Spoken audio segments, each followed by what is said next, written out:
Badan Pengembangan Sumber Daya Manusia, Perhubungan, dan DPR akan mengunjungi Sekolah Tinggi Ilmu Pelayaran di Cilincing, Jakarta Utara pasca penganiayaan yang menewaskan seorang tarunanya. Untuk mengetahui informasi selengkapnya kita bergabung dengan reporter Tezar Aditya dan juru kamera Muhammad Rinto di Cilincing, Jakarta Utara. Tezar, pasca penganiayaan yang kemudian berbuntut tewasnya salah satu taruna dari STIP ini, seperti apa kondisi di sana?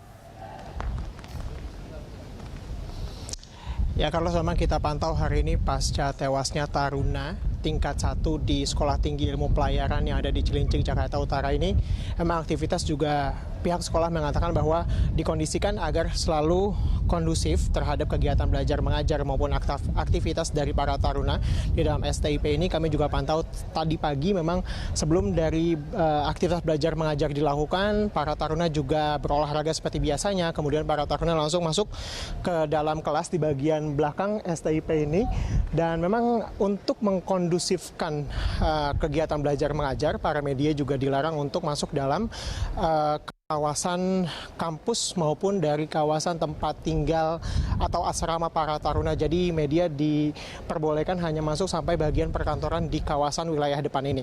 Sementara itu memang pihak sekolah juga menyatakan sudah melakukan pengayaan kepada taruna tingkat 2 dan juga tingkat 4 untuk tidak lagi melakukan tindak kekerasan dalam bentuk apapun. Dan ini juga disampaikan oleh pihak STIP bahwa tingkat 2 dan juga tingkat 4 tidak boleh masuk ke dalam kawasan atau asrama dari tingkat 1. Demikian juga sebaliknya, tingkat 2 dan juga tingkat 4 tidak boleh memanggil taruna tingkat 1 untuk masuk ke dalam asrama dari tingkat 2 dan juga tingkat 4, kecuali ada keperluan yang mendesak, itu pun harus dengan seizin dari pengawas keamanan. Sementara itu terkait dengan isu akan diberhentikannya atau diberhentikannya sementara penerimaan taruna baru di STIP ini juga ditepis oleh pihak STIP karena ini tidak sejalan dengan fokus dari Presiden Joko Widodo yang akan serius membangun poros maritim karena memang Indonesia saat ini sedang butuh banyak pelayar.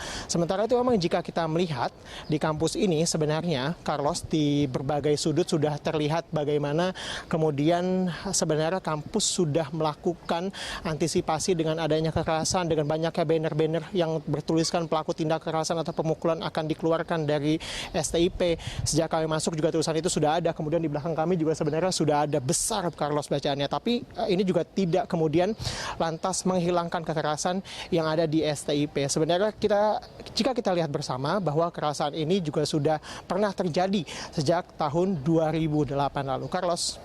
Ya, Tesar, kita tahu bahwa Menteri Perhubungan Budi Karya Sumadi sudah menonaktifkan Ketua Sekolah Tinggi Ilmu Pelayaran ini. Kemudian berbagai cara juga sudah dilakukan untuk bisa menangkal adanya kekerasan atau penganiayaan di lingkungan sekolah berplat merah seperti ini. Lalu seperti apa respon STIP sendiri setelah kasus penganiayaan ini agar kemudian ke depannya kejadian seperti ini tidak kembali terulang? Ya, sebenarnya sudah banyak, Carlos, langkah yang dilakukan oleh STIP untuk menangkal adanya kekerasan dan juga tindak bullying di dalam Sekolah Tinggi Ilmu Pelayaran atau sekolah plat merah seperti kita tahu ini.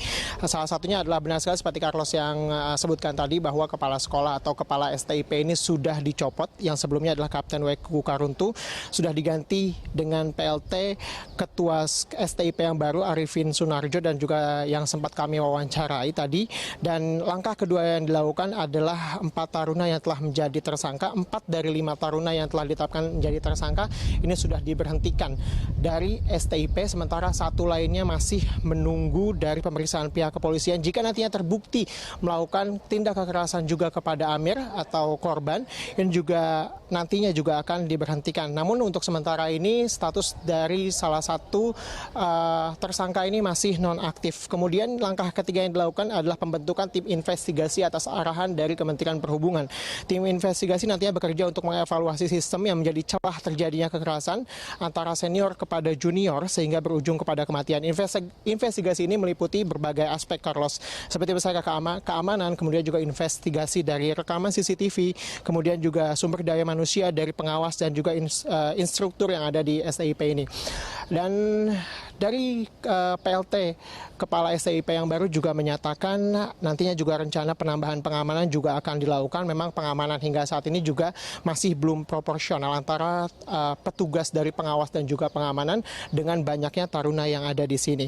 Memang hingga saat ini belum ada hasil yang dikeluarkan oleh tim investigasi internal yang memang dibawahi langsung oleh pihak Kementerian Perhubungan.